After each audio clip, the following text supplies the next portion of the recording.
চলে এলাম সব রকম টাইম পাসে নতুন একটা ভিডিও নিয়ে। মকর সংক্রান্তির পূর্ণ সকালে সকলকে জানাই শুভ মকর সংক্রান্তি ও পৌষ পার্বণের শুভেচ্ছা। সাধারণত মকর সংক্রান্তি বাংলা পৌষ মাসের শেষের দিন পালিত হয়। সাধারণত 14ই জানুয়ারি এই উৎসব পালিত হয়ে থাকে, তবে লিপি ইয়ারে এই দিনটি 15ই জানুয়ারি পালিত হয়। পৌষ মাসের শেষে এই দিনটি পালিত হয়, তাই আমরা বাঙালিরা পৌষ পার্বণ হিসাবেও দিনটিকে পরিচিতি লাভ করিয়েছি। পৌষ পার্বণ বা পিঠে পার্বণ পশ্চিমবঙ্গ ও বাংলাদেশে পালিত একটি হিন্দু লোক উৎসব। বাংলা পৌষ মাসের সংক্রান্তিতে এই উৎসব পালিত হয়। এই দিন হিন্দুরা পিঠে প্রস্তুত করে দেবতাদের উদ্দেশ্যে নিবেদন করেন।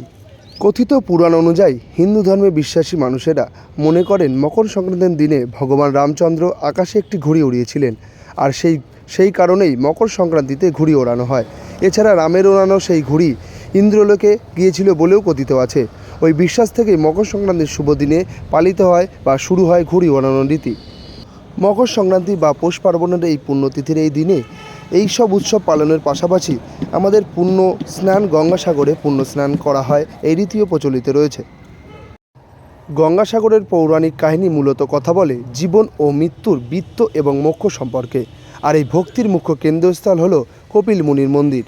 গঙ্গাসাগরের কিংবদন্তি শুরু হয় রামায়ণের রামচন্দ্রের পূর্বপুরুষের রাজা সগরের উপাখ্যান দিয়ে। কথিত আছে, কেউ যদি অশ্বমেধ যজ্ঞ সম্পন্ন করে তাহলে সে সমগ্র পৃথিবীর আধিপত্য রাজা হবেন। সেই থেকে এই কাহিনীর সূত্রপাত।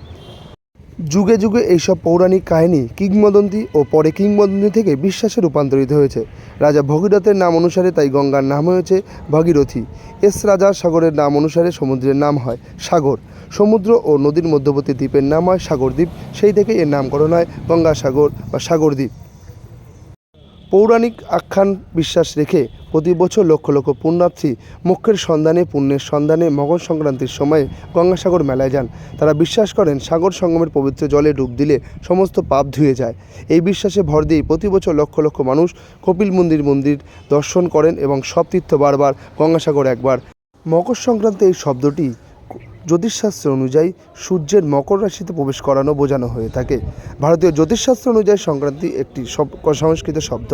এর দ্বারা সূর্যের এক রাশি থেকে অন্য রাশিতে প্রবেশ করানোকে বোঝানো হয়ে থাকে।